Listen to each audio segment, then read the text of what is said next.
When my son was almost 2, I noticed something strange. Every time I turned on Cocomelon, he would become completely absorbed, his little eyes glued to the screen and his surroundings fading away. This isn't an isolated story. Hundreds of parents report similar experiences with Cocomelon, likening its addictive nature to nicotine. Children's TV expert Jarek Sans even calls it the most damaging show a child can watch, pointing out the sneaky, addictive design elements that Cocomelon uses. One of the first hooks Cocomelon employs is its use of highly saturated bright colors. Take, for example, the wheels on the bus. The 3 main colors, blue, green, and yellow, are at their maximum saturation, making them impossibly vibrant. Such extreme saturation is typically used for alerts and notifications because it's exciting, dynamic, and attention-grabbing. It's the same principle that makes slot machines irresistible to skip away. In contrast, shows like Bluey use colors that blend together, creating a softer visual experience. Cocomelon's colors, however, are in perfect vibrant contrast, making them pop even more, ensuring that kids' attention is constantly captured and impossible to look away. And Cocomelon's repetition is another addictive element. With over 38 videos surpassing 1 billion views, the show taps into a child's natural inclination and thought to learn through repetition. The Yes, Yes Playground song is a primary example, where each sentence repeats a word 3 times, accompanied by a subtly repetitive background lullaby. This formula keeps children hooked. No other show turns my son into a toddler zombie quite like Cocomelon. Once it's on, he enters a trance-like state, oblivious to everything else around him. Adding to the criticism, as Cocomelon's subtitles are far from being educational, they are often difficult to read quickly, serving more as another distraction than a learning tool for children. Despite Cocomelon's claims of providing quality educational content, parents argue the opposite. In the No Bedtime song, for example, the baby refuses to brush his teeth, take a bath, put on pajamas, or go to bed, while the video eventually teaches compliance and compulsory, but did the opposite, causing many parents to notice their children imitating the negative behavior at first. Jarek Sans bluntly states, "These people don't care about our children, they care about money." Evidence supports this. A New York Times journalist visiting Cocomelon's studio found that their primary focus is on keeping children hooked, not educating them.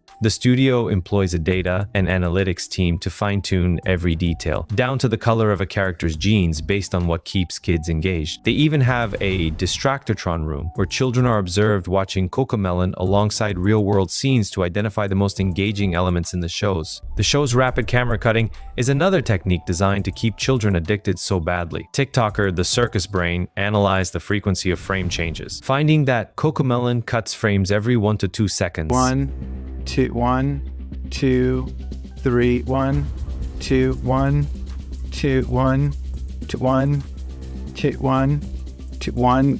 Much faster than other children's shows like My Little Pony or Bluey. The longest shot on a Cocomelon video was 6 seconds. The longest shot on Arcane was 8 seconds. The longest shot on Bluey was 27 seconds. And the longest shot on Encanto was 18 seconds. This constant stimulation is akin to the quick shifts seen on platforms like TikTok, releasing dopamine and making the videos hard to look away from it. Dr. Kristen Sommer explains that infants focus on normal video content only 11% of the time, but when watching Cocomelon, their engagement skyrockets to 74%. This overstimulation can lead to addiction-like behaviors. Stories abound of children who become completely transfixed by Cocomelon, ignoring everything else around them. One mother shared how her child would be in a daze while watching unresponsive to external stimuli. Another parent noted that her 1-year-old could navigate the TV to turn on Cocomelon by himself, a clear sign of the show's addictive nature. When the show is taken away, children often exhibit withdrawal symptoms. TikTok user The PFF1 filmed her child's inconsolable tantrums after turning off Cocomelon, describing it as a Cocomelon meltdown. Another parent on Reddit shared similar experiences, with their child throwing violent tantrums when deprived of the show. These reactions highlight how Cocomelon's intense stimulation affects children's brains, making everyday life seem slow and boring by comparison to them. Cocomelon overstimulates their brains so much that everything else just seems slow and boring in comparison. And the problem with fast-paced TV programs is that we find that little one's language development is slow. The main problem with watching videos on the internet is that they don't know how to use the language that they learn. One of the most concerning consequences of Cocomelon addiction is its impact on speech and cognitive development. Numerous parents report that their children, despite knowing words, struggle to form sentences or engage in conversation after prolonged exposure to Cocomelon videos. A speech-language pathologist on Reddit explained that screen time, in general, is linked to speech delays. And the problem with fast-paced TV programs is that we find that little ones' language development is slower. But Cocomelon is particularly harmful due to its lack of narrative structure and poorly written songs. This prevents children from developing vocabulary and understanding plot progression due to excessive exposure to Cocomelon videos. Despite these alarming trends, there is hope. Some parents have successfully cut off their children off Cocomelon for good and permanently by switching to educational alternatives like Miss Rachel. I saw significant improvements in my 2-year-old son's speech after making the switch, with fewer tantrums and more words. Another parent shared a similar story, noting that her 8-month-old began speaking her first words within days of watching Miss Rachel instead of Cocomelon videos. It's so magical. Yeah, look at all the pretty colors, Miss Rachel. Red, orange, yellow, green, blue, indigo, violet. Red, orange, yellow.